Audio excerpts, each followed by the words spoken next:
February 2026. A conference call.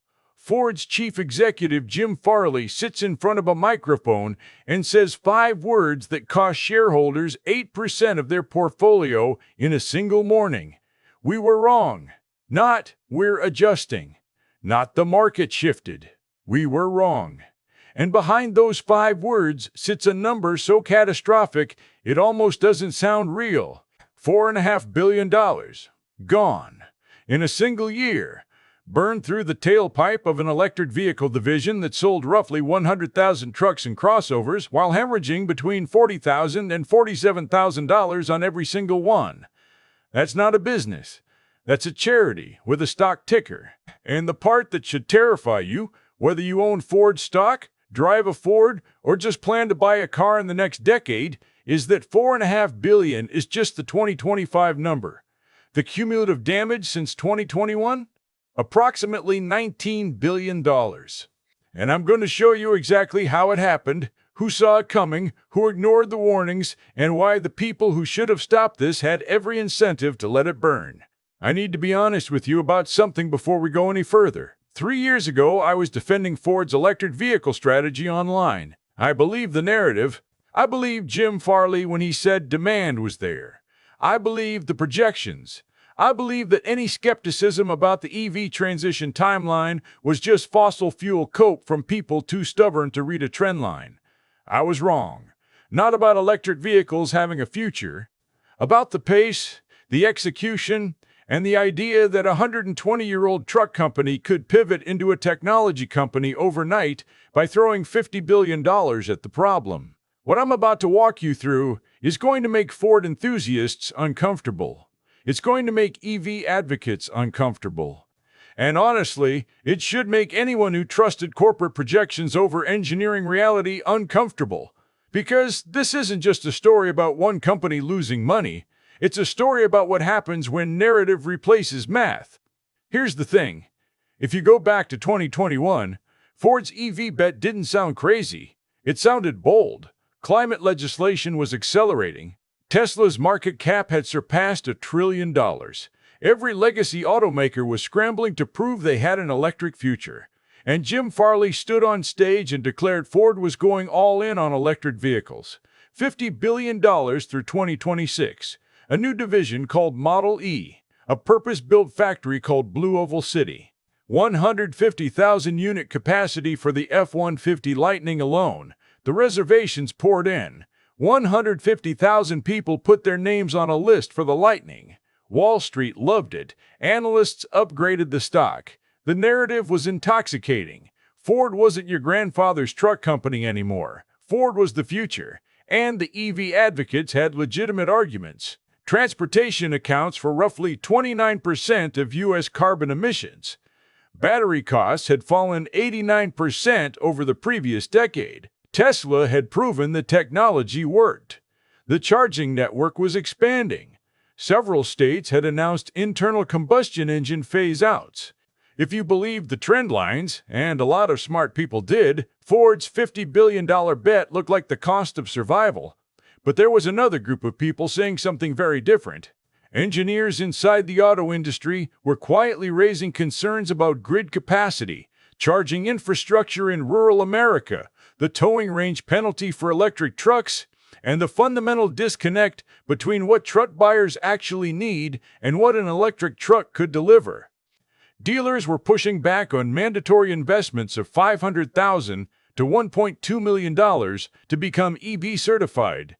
Customers in Ford's core demographic, the people who actually buy F-150s, were asking one question nobody in Dearborn wanted to answer.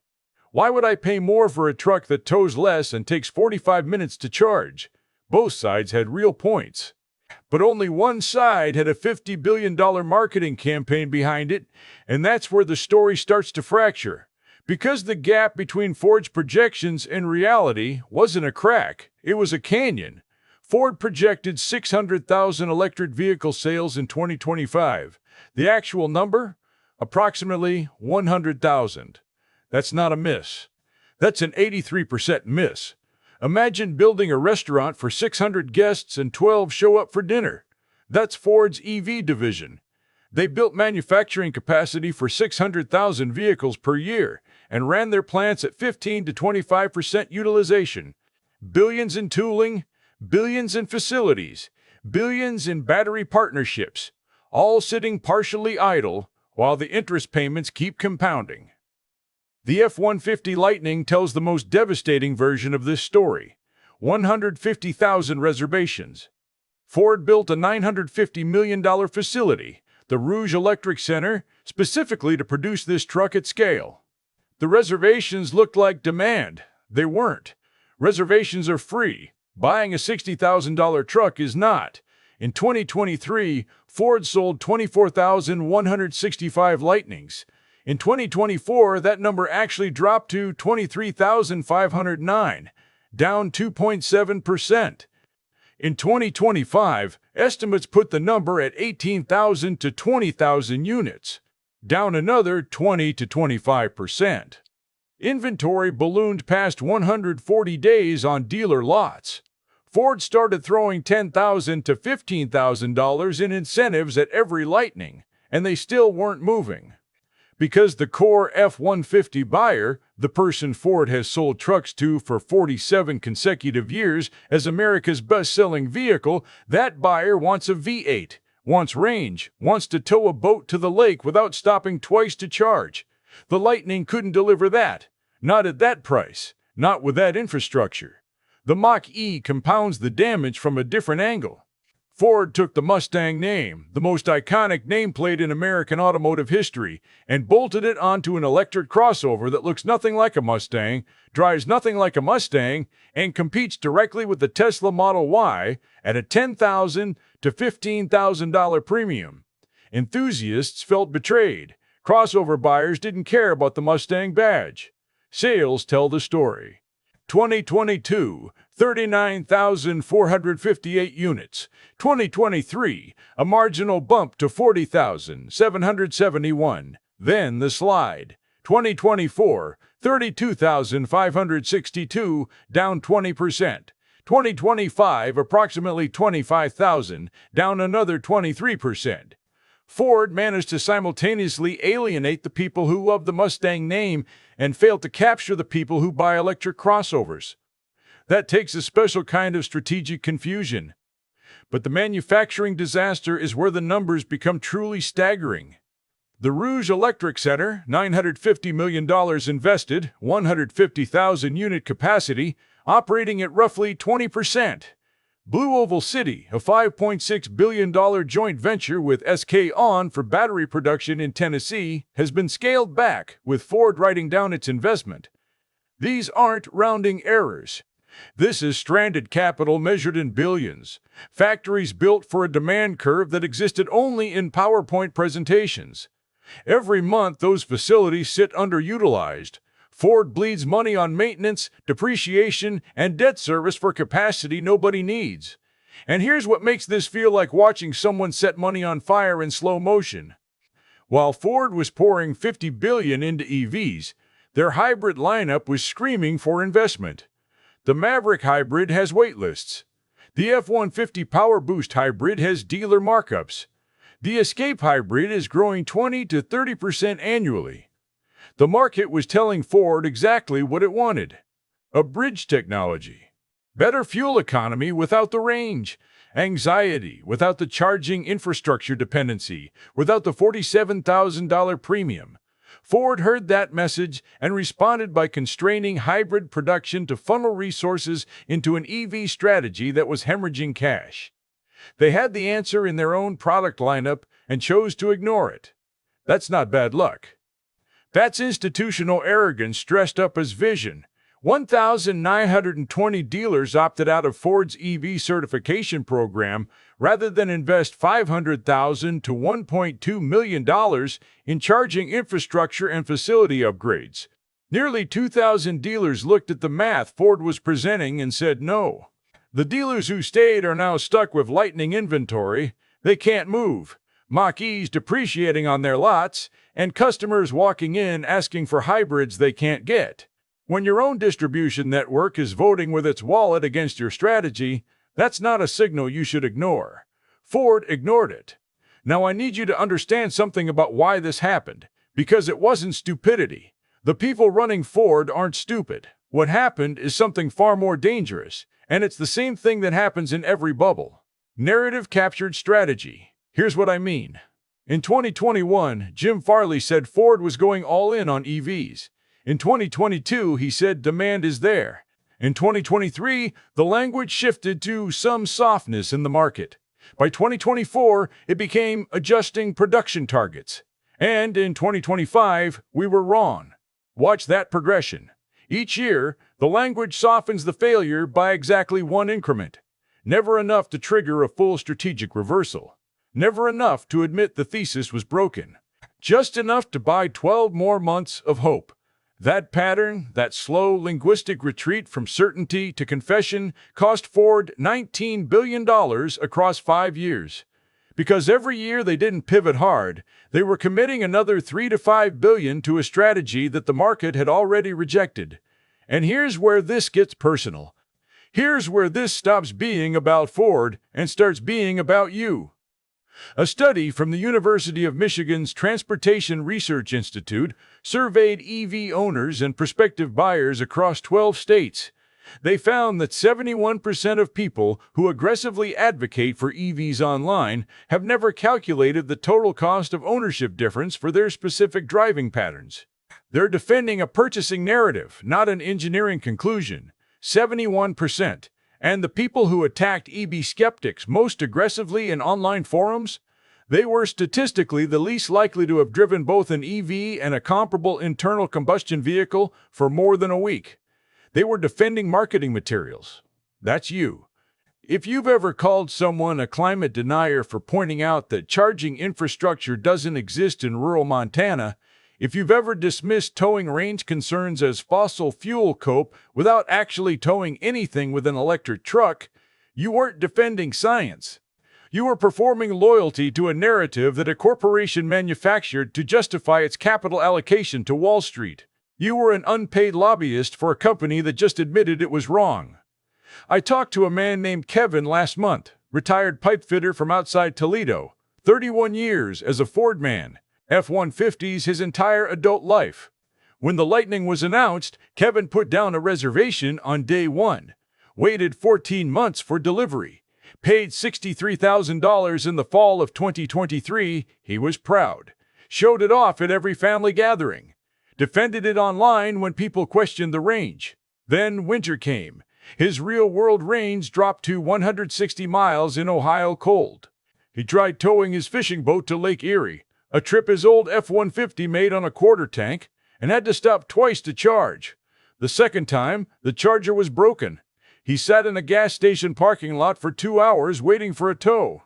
When he posted about this experience on a Ford forum, asking if others had similar issues, suggesting maybe Ford had oversold the towing capability, 43 people called him a hater, a shill for big oil. Someone told him to sell his truck and go back to the Stone Age. Kevin sold the Lightning 6 months later at a $14,000 loss. He bought a used F-150 with the 5-liter V8. When I asked him what he learned, he paused for a long time and said, "I spent $63,000 to find out that the company I trusted for 30 years was selling me a story instead of a truck. And when I told the truth about it, the people I thought were on my side treated me like a traitor." That line hasn't left me since. The anger you might be feeling right now, whether you're a Ford shareholder, an EV advocate, or someone who just bought a Lightning, that anger is valid.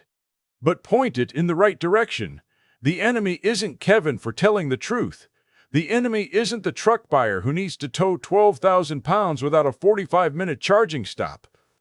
The enemy is a corporate strategy machine that took $50 billion in committed capital, ran it through a narrative engine built on reservation numbers that meant nothing, projection models that ignored their own customer base, and a CEO evolution from all in to we were wrong that took 5 years and $19 billion to complete.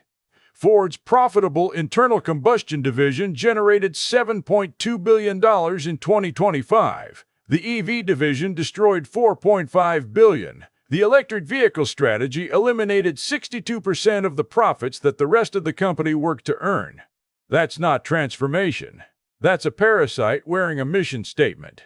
Morgan Stanley called it value destruction.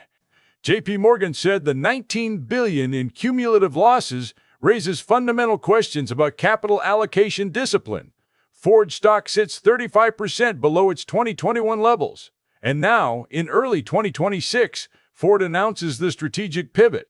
Delay EV launches, cancel planned models, shift resources to hybrids, prioritize profitable vehicles. Profitability timeline for EVs? Late decade maybe. Translation? Quiet retreat while saving face. Exactly what the engineers and dealers were recommending 5 years and $19 billion ago. That $19 billion, it's gone. It's not coming back. Ford's EV strategy will be studied in business schools for decades as a case study in what happens when you let Wall Street narrative drive engineering decisions. The factories they built will take years to repurpose or write down. The brand damage with their core truck buyer may take a generation to repair. And the psychological damage is the part nobody's measuring. Ford taught an entire generation of its most loyal customers that the company will lie to them about capability, dismiss their concerns, and call them backward for wanting a product that actually works for their life. That doesn't get fixed with a marketing campaign.